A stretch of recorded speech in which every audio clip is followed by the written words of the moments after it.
Hey, what's going on, guys? Flick here, and welcome back to another episode of the Southampton Crew Mode. Getting right into a press conference, I want to discuss the poll results from yesterday, where I asked you guys what we should do about the future for Sofiane Boufal, and by a slim margin, you guys voted that you want him to stay with the club on a permanent basis. That is, unless some unforeseen circumstance does come into play, where he requests a transfer or something along that sort. But I intend on keeping him here at Southampton to the best of my ability. Our second question has to do with a pretty well-known American player in Clint Dempsey. He has, of course, spent some time abroad here in England and is comfortable with the style of play, but he is getting up there in age, so I don't think he is the best fit for us right now at Southampton. We're a young team and we are growing, so bringing in an older player like Clint Dempsey just wouldn't make sense to me. However, if he is retiring and he does retire in Season 2, we can look to pick up his regen in Season 3. Our final question is a point that I've seen brought up in the comment section of a few videos where you guys have lost interest in this Southampton crew mode. And that is understandable, especially due to the lack of changes that EA have made to crew mode. It makes it hard to retain interest for me and also for you guys. However, I don't want to abandon this crew mode, and I almost feel like we've had a fresh taste of Southampton with all the new players that we have brought in during Season 2. And trust me, I do want to do 3 seasons for Southampton and bring them to glory, and I have a lot in mind for that 3rd season if we choose to go that route. I really see 3 options available. We can continue with this crew mode, go into a Season 3, hopefully win the Champions League in that season. Another option is we can leave the club at the end of Season 2, but continue with this save and join another club. The final option would be starting a new save entirely and using updated rosters. I'll have a quick poll for you guys. I just want to gauge your interest on whether you want me to continue this crew mode or look elsewhere. But that will be all the press conference questions for today. You guys have been great lately about leaving questions in the comments section, so please continue to do so, and I'll keep on having these press conferences at the start.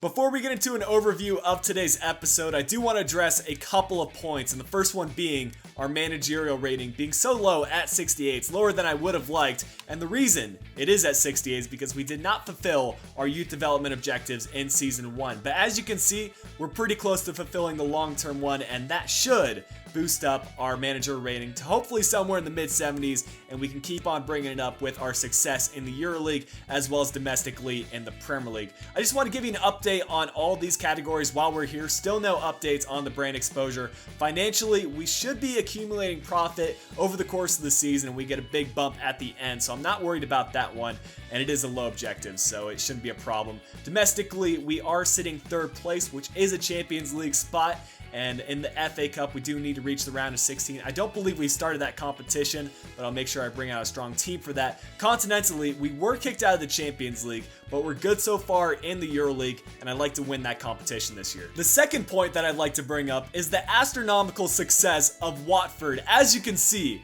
they played 7, won 7, conceded 3, and scored 13. I would never have expected Watford to be the top team at this point in the Premier League season, and we don't play them until November, so we'll see if they're undefeated at that point. Currently, we haven't lost yet either, but we do have 3 draws, which brings us a little bit lower down the Premier League table. But looking ahead to today's episode, we have 3 fixtures to play in about a week's time, so we'll have to rely on our second team in a few of these games, and I'll talk about that a little bit more later. But we'll start off with a match against Sheffield Wednesday. Coming off an international break, we'll be able to bring out our first team for that, and then getting into our EuroLeague fixture, it's against Hertha Berlin. And if we get a win here, that should be able to secure our place at the top of our EuroLeague group. So I will also bring out a first team for this game, meaning that we'll use our second team for this away fixture against Norwich. A youth scouting report has come through from the Netherlands. We had an incredible first month with them, but since then we haven't really had too many 94 potential players added to the youth academy. But here we have another one. Cedric de Graaf, 73 to 94 potential. We will add him to the youth academy as soon as I take care of a couple of players. All right, now that that is taken care of, we can add him to the youth academy, and pushing on, we'll see if we have any more 94 potential players, but that will be the only one for this month from the Netherlands. With a couple of our scouting networks coming to an end, it is time to disperse some new scouts. So we'll send Lewis Cooper over to Romania looking for a playmaker, seeing if we can find the next Haji. Along with that, Dylan Phillips will be sent to Sweden for 3 months looking for a physically strong player, and we'll see if we can get the next Zlatan baton into the team. With all that youth scouting out of the way, we'll get into our first fixture of the episode against Sheffield Wednesday. Kevin Volland is coming off the hat trick in his previous game. I'd love if he can continue that kind of form into this fixture, and I'm also giving the nod to Pickford to start. You guys voted that you want to see him in the occasional Premier League game, and I think this is just the right opportunity. Once again, we see ourselves matching up against teams in the lower half of the Premier League table. In Season 1, they gave us an incredible amount of difficulty. That hasn't necessarily been the case in Season 2, and I think we can handle this Sheffield Wednesday squad. Already we've got Volland skipping by one defender and playing it through to Sofiane Boufal. He'll shoot this one on the near post, and it rockets off the post. And man, oh man, Sofiane Boufal, I don't know what it is from this right side, but he can't seem to convert his chances. Oh, that's a mistake by Virgil van Dijk, and the shot going just wide. I don't think Pickford had that covered. Decent little chance for us. Kovalenko playing through Dusan Tadic. If he's onside, this could be a chance, and it hits the side netting. Both of our wingers have let us down, and I don't know how we're going to convert our chances. We've been the dominant side, but someone needs to find their form. Tadic waiting for the run from Bertrand. He'll keep this in play, and he has the runner in the middle. It's Kovalenko providing the option, and he was going for the diving header, but Abel ends up clearing it away for a corner kick. We've got an open player, the number 4. I think that's Morgan Schneiderlin. Got taken out, and it's cleared away. Virgil van Dijk needs someone to show for him. He'll switch it up over to Bertrand, banging in a long shot, and right at Westwood. Volland spotting out Boufal, and maybe it's a second chance for him to redeem himself. He'll use a McGeady spin to cut this one in. Gets by a few defenders, eventually was taken out, and he is injured as well. The ref has stopped play, and that is probably the worst news we've had all season. I think it's incredibly ironic that we've been talking about Boufal, and then he goes ahead and gets an injury, but we'll have to sub him off and bring on someone else. We have Nathan Dyer here, the only right mid we have available, so I guess he'll have to do. Good steal by Ward-Prowse. And now Kovalenko playing through Kevin Volland, trying to get it on his left foot. It's off the post again.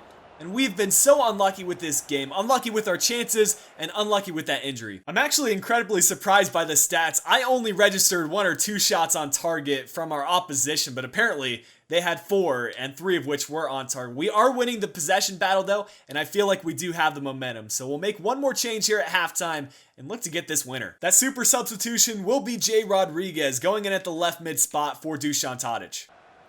And look who it is. It's Rodriguez playing it through to Volland. He's got it on his left foot, going crossbody, and he buries it in the back of the net. It looks like Volland has found his form at Southampton. That's 4 goals in 2 games, and I'm loving it. We got Morgan Schneiderlin playing it through to Kevin Volland, and what a ball that was. Just needs to beat one more defender. Unfortunately, he does get beaten for pace, but he wins himself a corner kick. And I might think about making a substitution here pretty soon, but before I do, we'll try this last corner kick. Virgil van Dijk back in against the defender. And that was cheeky. I'm not looking to take any chances for our next fixture. I want to make sure Volland is well rested for that Hertha Berlin match. 1, because he has Bundesliga experience, and 2, he's our best striker. So we will substitute him off for Thierry Ambrose, who will get a little bit of playtime here at the end. No. Pickford, what a save! Oh, the defense needed to back him up. What a save that was to initially reject the goal. But late in the game, Sheffield Wednesday come back, and we need to push on these last 10 minutes. Oh, Kovalenko's through. Oh, actually, this is Ward-Prowse who's onside, and he just needs to bury this chance. The defender's catching up with him. He'll go with the finesse shot, and Westwood pulls off the save. Jones clears it away. And we still got 2 minutes left. We had that chance at the end with Ward-Prowse, but we couldn't make good on that opportunity, and that's so disappointing because although the stats don't tell it, I felt like we were the dominant team. And in terms of the match ratings, it went to Kevin Volland, who went off with an 8.6. We've got news on the Sofiane Boufal injury. It is serious, but it could have been a lot worse. Only out for 8 weeks, so he'll be back into the first team in no time. And we do have our final youth scouting report for Turkey. So we'll go through this and see if we can add any 94 potential players into the team. We have a pretty stacked youth academy, but I want to hold on to them as long as possible. And because we've got another month until the next round of reports come in, we're only going to sign this one up. Our final scout is kind of up for grabs on where to go, so I'm just going to go somewhere based on my preference. It'll be Italy for 3 months, looking for a technically gifted player. Although I see both ourselves and Hertha Berlin advancing to the later stages of the EuroLeague and getting out of our group, I still want to end up on top, and our team is largely unchanged from the last fixture. The only difference is we do have Nathan Redmond back from injury, and that's perfect time with the Sofiane Boufal injury.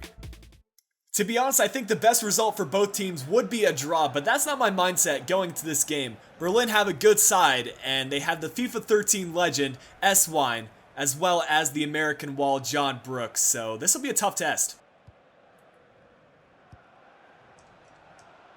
Oh no. I think that just went off Ruben Semedo. Just a miscommunication between our defender and our goalkeeper. And I don't think Hertha Berlin had been gifted an easier goal. Just looking at the replay, it hit Ruben Semedo right in the face and into our net.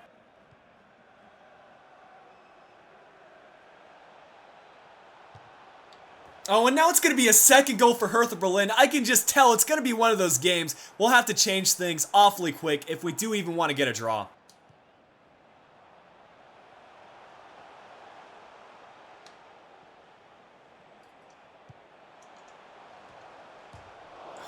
Hits the post. What a chance for us. And Kevin Volland has really improved his aerial abilities. Great cross entered by Kovalenko. We're getting close to a goal. There we go. Bertrand's got some space. I just want to cross this one into someone. I don't know how the Hertha Berlin defender blocked that, but Stark ends up getting it away. Rodriguez wins it back. He'll play it in the middle. Just shoot this one first time. And that was closer than I thought. There we go. We might be able to get a goal just before halftime.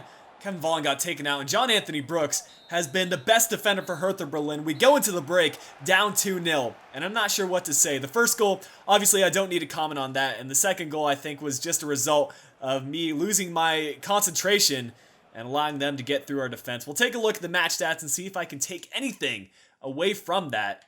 And I know Hertha Berlin are going to have the better stats. 3 shots, 3 on target. Still pretty equal on the possession. Probably the best thing we can do is using some of our substitutions. Bring in players that have a fresh mind. And maybe they can offer something different. Højbjerg will be coming on as our first substitute at right center defensive mid. Ruben Semedo's hanging with this attacker. And Stocker trying to send in another cross. This seems to be all Hertha Berlin are doing. And ever since the first 5 minutes or so, we've been able to deal with pretty much every effort. It's just really unfortunate that we went down so early, but here we go again. Trying to set up PA with a chance. Look to get this by the defender, but they're pretty much parking the bus at this point, and I can't blame them. About 20 minutes left to go, and we have nothing to lose at this point in time. So I'm going to move Jay Rodriguez to striker. It worked out last year. Maybe it'll work out again this year. And we'll move Kevin Volland over to right mid. This is another position that he can play. For that left wing spot, we'll bring on Jordan Ibe, a young player. And we may as well bring on Tadic at center attack and mid for Kovalenko. And look who's pushing up. It's Ruben Semedo. Finding Kevin Volland at right mid. And I think he's got enough pace here. Just needs to get by this defender. He does. Looking for the option in the middle. It will be PA to shoot. And this time it's saved. That's one of our first shots in the entire game.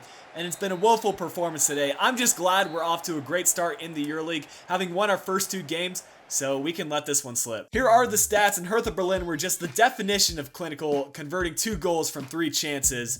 And somehow, the man of the match went to PA. I'm not exactly sure how EA scripted that one. Even though it didn't make much of a difference, because we brought out our first team in the previous fixture, we'll have to use a second team for our final match of the episode against Norwich. It's still a strong one, and it will be the first appearance of the episode for Fraser Forster. Let's hope it's a good one.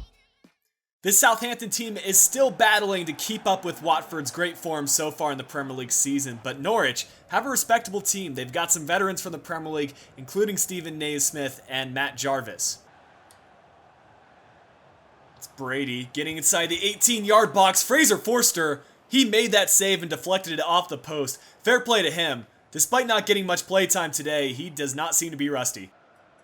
Here's Tadic playing in the middle of Harrison Reed. We might have a chance here if we can find Salih Uçan. The finesse shot. Keeper was out of position. Salih Uçan spotted that one out. And this time around, we're going to run to the camera flag. I was trying to do the dap for you guys because you say I don't do enough celebrations. But Salih Uçan, great shot right there. Great vision to see the opportunity. Corner kick for Norwich. They do have a couple of tall players inside the box, so this could be dangerous.